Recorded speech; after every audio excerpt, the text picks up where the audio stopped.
Mes amis, nous nous trouvons actuellement devant la façade est de cet édifice hérodien que le roi Hérode a construit. Et je voudrais attirer votre attention sur la manière que les Juifs à cette époque-là construisaient des bâtiments importants comme la Me'arat HaMachpelah ou comme le Beth Amikdash tel qu'il a été rénové par le roi Hérode.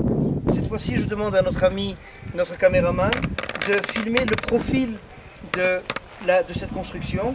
Et vous voyez que ce profil ne monte pas exactement en ligne droite, mais en ligne qui est légèrement inclinée.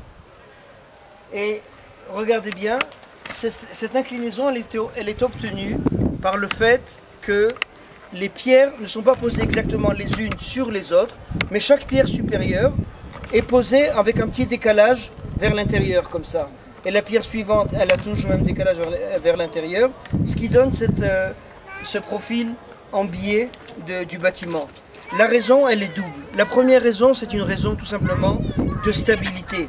Vous savez que ce bâtiment, c'est un bâtiment qui est construit sans ciment, sans béton. Les pierres sont posées les unes sur les autres.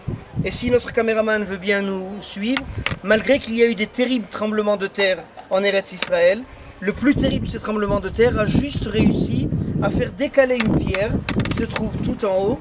Et cette pierre-là, elle a décalé à peu près de 15 cm. C'est ce que ce tremblement de terre qui a détruit la moitié du pays a réussi à faire à ce bâtiment hérodien. Tellement que le bâtiment est imposant, tellement que les pierres sont solides et importantes les unes sur les autres. Aucun tremblement de terre n'a réussi à lui porter dommage.